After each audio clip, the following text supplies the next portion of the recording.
करेंगे सम of H, सम निकालना है, ठीक है। तो इसके लिए इसका फॉर्मूला क्या होता है, एस एन इक्वल टू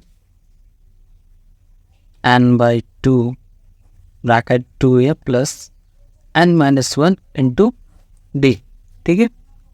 और एक फॉर्मूला होता है S N equal to N by two A plus T N या फिर ए एन, ठीक है। तो ये थे some of the A P के दो formulas, N minus two into two ए plus N minus one into D, और इसका सेकंड फॉर्मूला था n by two into a plus T n. तो जिसमें जैसा इन्फॉर्मेशन रहेगा उसके हिसाब से हम लोग सॉल्व कर सकते हैं। ये हमेशा अप्लीकेबल हो सकता है, ये इस टी एन का वैल्यू दिया रहेगा तभी हम अप्लीकेबल करेंगे, ठीक है। तो इसका भी क्वेश्चन स्टार्ट करते हैं, ठीक है। तो अभी तक हम लोग ने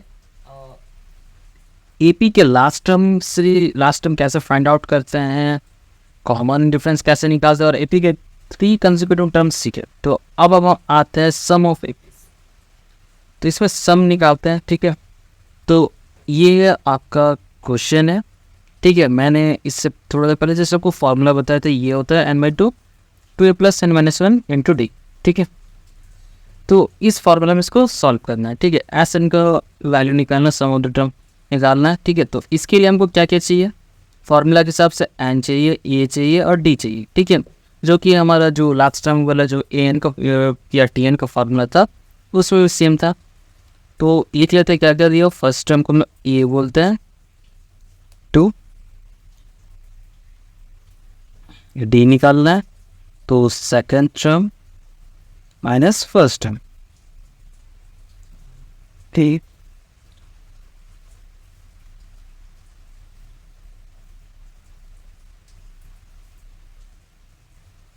four by six and 60 term बोला तो यानी कि एन इक्वल टू 60, ठीक है। अब जस्ट एस एन का फॉर्मूला पुट करेंगे, n by two A plus N minus one n two d. इसको अब सॉल्व करते हैं, ठीक है।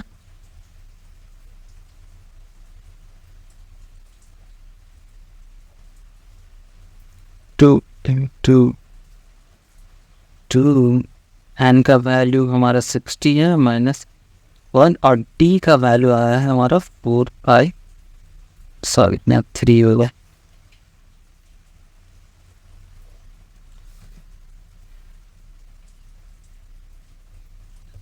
ये कैंसिल हो जाएगा, 30 आएगा, 30 plus 4 plus 59 into 4 divide by 3।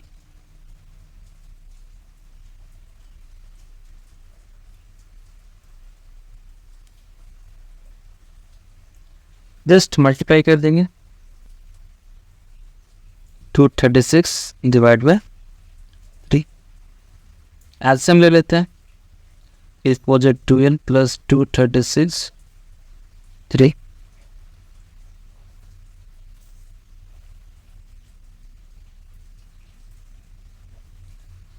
Thirty into 248 divide by 3, ठीक है।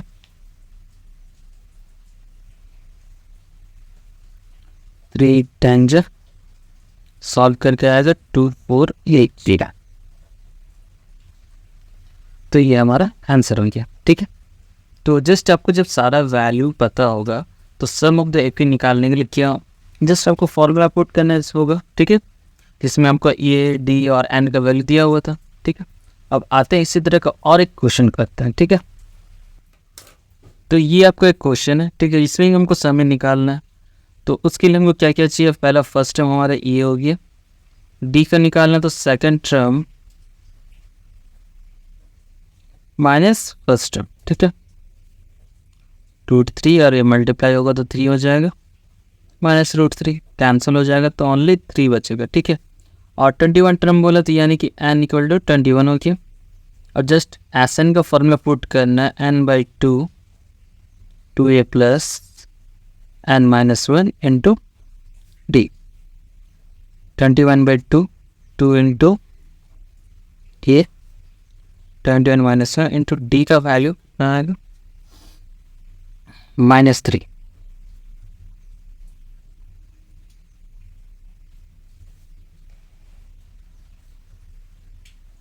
(2√3) प्लस 20 इंटू -3, 2√3 और मल्टीप्लाई करें तो -60 आएगा। ठीक है, अब क्या करेंगे, 2 कॉमन ले लेते हैं। ठीक है, तो यहाँ रिमेनिंग √3 -30, 2 कैंसिल हो गया। ठीक है, अब यहाँ तक भी हमारा आंसर रहता है। ठीक है, ब्रैकेट में रहता है √3 -30, या फिर इसको एक स्टेप और आगे बढ़ाइए। ठीक है, तो जिसमें हम हमारा क्या होगा, 21√3 -630। ठीक है, इस तरह से डायरेक्ट इसको कर सकते हैं। ठीक है, तो इसके और भी कुछ 1-2 सम्स देख लेते हैं। कुछ क्वेश्चंस करते हैं, इंपॉर्टेंट क्वेश्चन, जो कि सम ऑफ एपी के लिए जो क्वेश्चन रहता है, इसमें इनको इम्पॉर्टेंट मतलब देने के ज़्यादा चांसेस रहते हैं। ठीक है, how many integer between the 10 and 100 are divisible by 3। तो इसमें पूछा गया कि how many integer between 10 and 100 are divisible by 3। तो इसमें पूछा जा रहा है कितना इंटीजर है 10 और 100 के बीच जो कि डिविजिबल बाई 3 से हो। तो ये क्वेश्चन एक्चुअली में सम ऑफ एपी का है ही नहीं, एसएन का है ही नहीं। ठीक है ही नहीं। क्यों नहीं है, क्यों नहीं, देखिए इसमें कहीं भी हमको सम ऑफ द इंटीजर नहीं निकालने बोला गया है। जस्ट ओनली फॉर पूछा गया कि हाउ मेनी कितने इंटीजर है जो 10 और 100 के बीच डिविजिबल है 3 से। तो इसमें हमको सिर्फ एन निकाल के दे देना है। ठीक है, तो उसके लिए हमको क्या चाहिए, इसका सीरीज चाहिए। ठीक है, तो सीरीज निकालने के लिए हमको क्या करना होगा, 10 और सीरीज भी क्या होना चाहिए कि 10 और 100 के बीच होना चाहिए। तो एक इससे पहले के तो एक क्वेश्चन मैंने बताया था सीरीज आपको कैसे निकालना है। ठीक है, तो सबसे पहले हम लोग क्या करते हैं, 10 को डिवाइड करेंगे 3 से, 3 3 9, 1 रिमाइंडर, और इसमें से इसको लेस करते हैं और उसको हम इसमें ऐड कर देते हैं। ठीक है, लेस करेंगे 2 आएगा, और 10 + 2 12, 12 तो ईजिली डिविजिबल है, 3 से डिविजिबल करें तो नेक्स्ट के 15, फिर 18, डॉट डॉट देंगे, लास्ट 1 निकालेंगे। ठीक है, तो आपको ऐसे दिख रहा होगा 99 डिविजिबल है, लेकिन जब कुछ लॉन्ग क्वेश्चन देता है तो इसी प्रोसेस से हम लोग फाइंड आउट करते हैं। ठीक है, 3 3 9, 1 9, 3 6 8। तो ये 1 हमारा क्या हो रहा है, एक्स्ट्रा आ जा रहा है, तो 1 को हम इसमें डायरेक्ट में से लेस कर देंगे तो 99 आ जाएगा। ठीक है, तो ये हमारा निकल गया सीरीज। ठीक है, इसमें हमारा first term TL D = 15 - 12 = 3 and the last term को बोलते हैं TN। इसको जस्ट सॉल्व करेंगे। ठीक है, इससे हमको नंबर ऑफ इंटीजर पता चल जाएगा। TN = A + n - 1 × D। Last term है 99, E का वैल्यू 12, N का वैल्यू हमको नहीं पता है, और D का वैल्यू जस्ट 3 अभी जस्ट फाइंड आउट की। ठीक है, तो इसको सॉल्व करते हैं और ये इधर आएगा तो डिवाइड में हो जाएगा, कैंसल होगा, 3 2 3 9। तो n = 29 + 1 = 30, यानी कि 30 इंटीजर है बिटवीन 10 to 100 जो कि डिविजिबल है 3 से। ठीक है, अब इसी का अगर सम निकालेंगे तो इसको सम निकालने के लिए करना क्या होगा, मैंने आपको 2 फॉर्मूले बताया था। ठीक है, इसमें सेकंड फार्मूला का यूज़ करेंगे क्योंकि इसमें हमको TN पहले से पता है, तो इस कारण इसका सॉल्यूशन थोड़ा छोटा हो जाएगा। तो सेकंड वाला फार्मूला क्या होता है, n/2 A + TN। तो n का वैल्यू अभी जस्ट 30 निकाले, 30/2, और A का वैल्यू हमारा था 12 और TN का वैल्यू 99। ठीक है, ऐड कर देंगे, इस चीज़ को कैंसिल कर देंगे, 15 होगा, 15 × 111। ठीक है, मल्टीप्लाई कर देते हैं, तो ये हमारा आ गया SN। ठीक है, अब नेक्स्ट क्वेश्चन करते हैं, जिसमें इसमें आप हमको यानी कि क्वेश्चन में नहीं बताया था कि सम निकाले, इसमें सिर्फ ओनली इंटीजर निकालने बोला था। तो सिर्फ n इक्वल टू 30 निकाल के आंसर खत्म हो जाता है। लेकिन इसका Sn कैसे निकाला जाए तो वो मैंने आपको यहाँ पर बताया, ठीक है।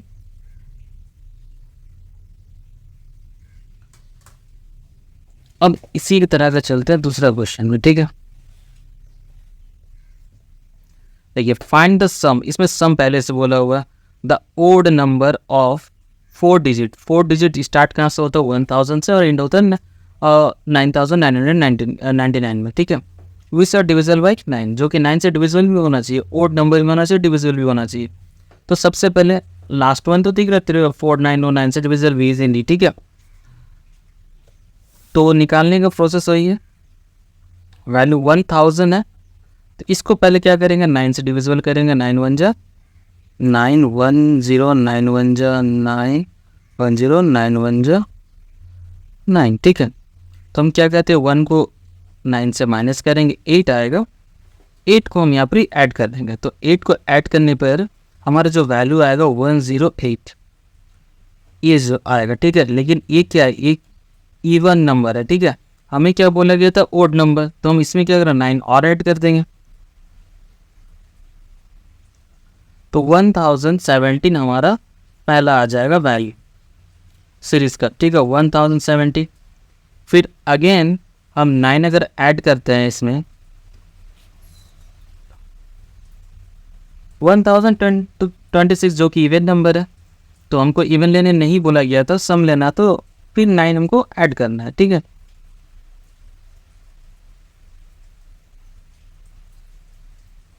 तो 1035 नेक्स्ट जो वैल्यू आएगा, ठीक है। इसी तरह डिफरेंस कितना का 18 का डिफरेंस है, ठीक है। तो फिर एक और वैल्यू लिख लेते हैं 18। जब से मिनिमम सीरीज के लिए 3 वैल्यू लिखते हैं, ठीक है। 1053 और लास्ट टर्म तो आपको पता ही है 49 हो जाएगा। वो लास्ट टाइम देखने से पता चल रहा है कि वो 9 से डिविजिबल है और ओड नंबर भी है। तो इसको भी सॉल्व करता है। पहले तो देखिए इसमें ये हमारा सीरीज हो गया, सीरीज में हमको क्या मिल जाता है, ए मिल जाएगा, डी वैल्यू इसको लेस करके मिल जाएगा, लास्ट टर्म टीएन भी है। लेकिन नंबर ऑफ टर्म कितने वो हमको अभी तक नहीं पता चला। तो हम क्या करेंगे इस क्वेश्चन को सॉल्व करेंगे जिससे और टीएन को फॉर्मूला सॉल्व करेंगे जिससे हमको नंबर ऑफ टर्म्स मिल जाएगा, ठीक है। उसके बाद हम सम ऑफ नंबर्स निकालेंगे, जैसे इससे पहले वाला जिस क्वेश्चन तो बताया था ना। तो ए equal to 1 and the d equal to minus 18.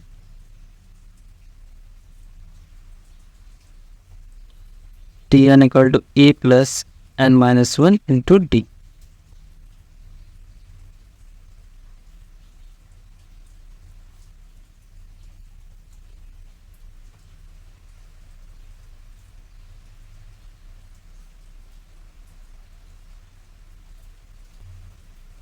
तो नेक्स्ट जो वैल्यू है 8982 डिवाइड करेंगे 18 से इक्वल टू n माइनस 1। तो 499 हमारा वैल्यू आएगा n माइनस 1। तो n equal to 499 plus 1 equal to 500, ठीक है। अब हम क्या करेंगे इसका एसन निकालेंगे। एसन निकालने के लिए करना क्या है, जब हमको टी एन पहले से पता हो तो सेकंड वाला फॉर्मूला जो बताए थे ए प्लस टी एन, एन का वैल्यू 500 डिवाइड बाई 2, ए का वैल्यू 1017 प्लस टी एन का वैल्यू 49, ठीक है। कैंसिल हो जाएगा 250 मल्टीप्लाई बाय 11,016 को मल्टीप्लाई कर देंगे 250 से।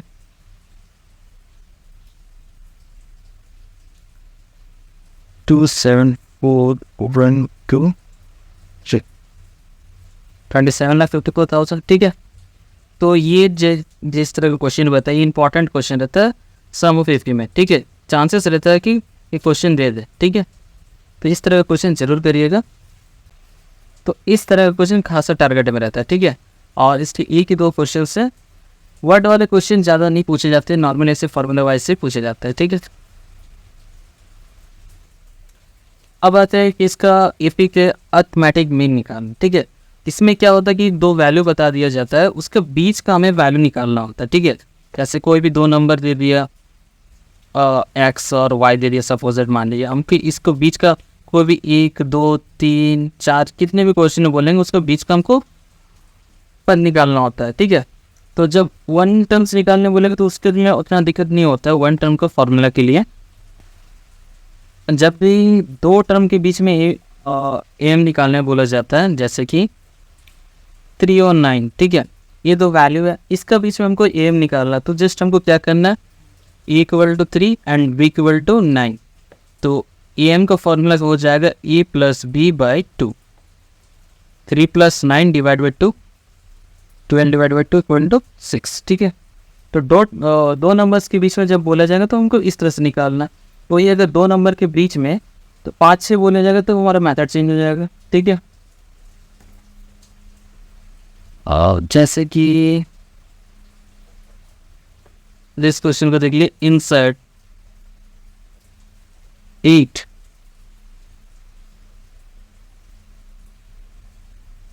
अर्थमेटिक मीन बिटवीन 2 एंड 11, ठीक है। अब 2 और 11 के बीच 8 अर्थमेटिक मीन बताना है, ठीक है। इसको हम इसका जैसा नहीं बना सकते, इसमें सिंगल निकालना था, जस्ट दोनों को जोड़े 2 से डिवाइड, लेकिन इसको उस तरह से नहीं बना सकते, इसके लिए थोड़ा सा अलग होगा, ठीक है। इसको बनाना कैसे है, पहले हमको यहाँ 2 लिखना है, यहाँ 11 लिखना है, ठीक है। तो हमको बीच में चाहिए 8, तो हम क्या करेंगे, T1 T2 T3 T4 T5 T6 T7 T8। हम क्या किए कि नंबरिंग दे दिए, ठीक है। यहाँ से लेके यहाँ तक का नंबरिंग दे दिए, 1 2 3 4 8, ठीक है।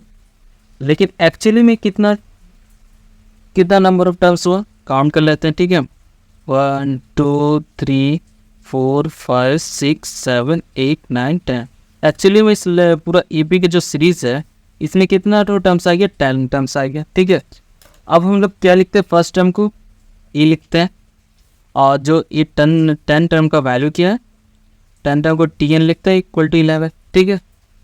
अब टी एन को क्या करते हैं, ए प्लस 9d इक्वल टू 11, जहाँ हमको ए का वैल्यू कितना 2 है, तो 2 पुट करेंगे, 9d equal to 11, 9d equal to 11 minus 2, d equal to 11 sorry 9/9, तो d इक्वल टू कितना आ जाएगा, वैल्यू 1 आ जाएगा, ठीक है। तो हमको ए और डी का वैल्यू पता चल रही। तो अब हमको निकालना क्या है, टी से ले 1 से लेके 8 तक जो वैल्यू हम लोग माना है, ठीक है। तो T1 का वैल्यू क्या, एक्चुअली में दूसरा पद ए पी का, तो हम दूसरा पद को लिखते कैसे, ए प्लस डी, तो 2 + 1 इक्वल टू 3, और T2 जिसको माने एक्चुअली में कितना, ए पी का तीसरा पद है, तो उसको कैसे लिखते हैं, ए प्लस 2d, 2 इंटू 21 सॉरी 2 + 4, और फिर T3 आपका चौथा पद एक्चुअली में ए प्लस 3d।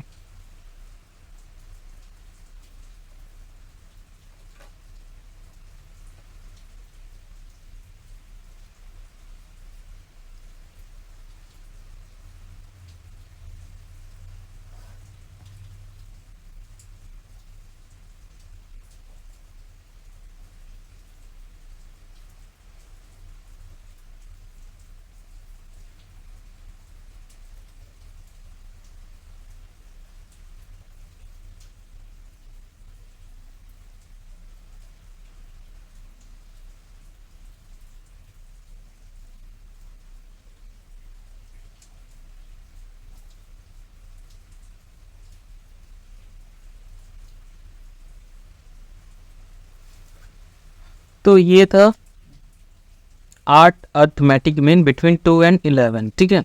तो इस तरह से हम वैल्यू फाइंड आउट करते हैं। तो ये था आपका केपी से रिलेटेड जितना भी क्वेश्चंस जो आपके एग्जाम में पूछे जा सकते हैं। वर्ड प्रॉब्लम्स तो बहुत कम पूछे जाते हैं, लेकिन जो अभी जो आपको वीडियो में बताया गया इस तरह का क्वेश्चन खास कर तो इसको रिविजन कर लीजिएगा, ठीक है। मिलते हैं इसके दूसरे वीडियो जीपी या किसी और टॉपिक के साथ, ठीक है।